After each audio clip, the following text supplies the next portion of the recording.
ডিম, বেসন আর সুজির তৈরি একটা খুব মজার হালুয়ার রেসিপি আজকে আমি আপনাদের সাথে শেয়ার করব, যেটা আমার পছন্দের। বলে আমার বাবাটা কি করছে? দুই হাত দিয়ে বাবা, শুধু ডান হাত দিয়ে করতে হবে। হ্যাঁ,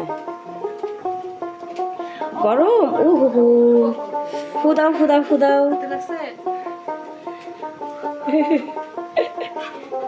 আজকে তো ডিম আলুর ভর্তার যে টেস্ট হবে আমি তো চিন্তাই করতে পারছি না।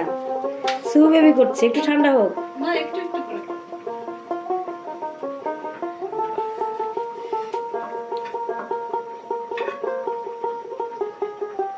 রান্নাঘরে ঢুকেই দেখি আমাদের সুহু বেবি ডিম আলুর ভর্তা বানাচ্ছে।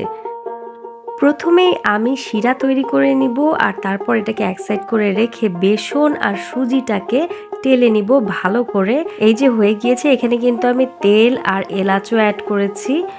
তো তারপরে যে শিরাটা তৈরি করেছিলাম সেটা আমি একটু একটু করে ঢালছি আর অনবরত এটাকে আমি নেড়ে দিচ্ছি যাতে কোনো দলা পেকে না যায়। শিরাটা দেওয়া হয়ে গেলে সাথে সাথে আমি এর মধ্যে ডিম দিয়ে দিচ্ছি। আমি আগে থেকেই একটা ডিম ভালো করে ফেটে নিয়েছিলাম, সেটা আমি একটু একটু করে দিচ্ছি আর নাড়া কিন্তু থামাচ্ছি না, একদম ভালো করে নেড়ে এই যে একদম শুকনা শুকনা করে নিয়েছি। আর শেষে দিয়ে দিচ্ছি ঘি।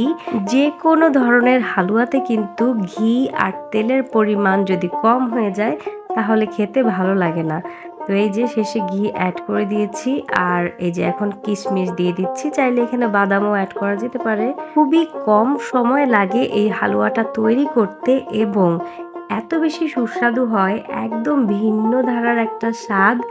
আর এটা কিন্তু সুজির হালুয়াও না, শুধু ডিমের হালুয়াও না, বেসন, সুজি আর ডিম দিয়ে তৈরি হালুয়া।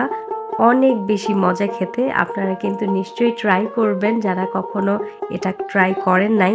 আমার হাতের এই হালুয়া যারা যারা খেয়েছে প্রত্যেকেই প্রশংসা করেছে।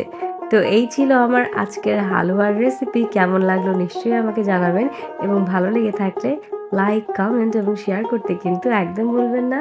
সবাই ভালো থাকবেন, সুস্থ থাকবেন, আমার জন্য দোয়া করবেন। আল্লাহ হাফেজ।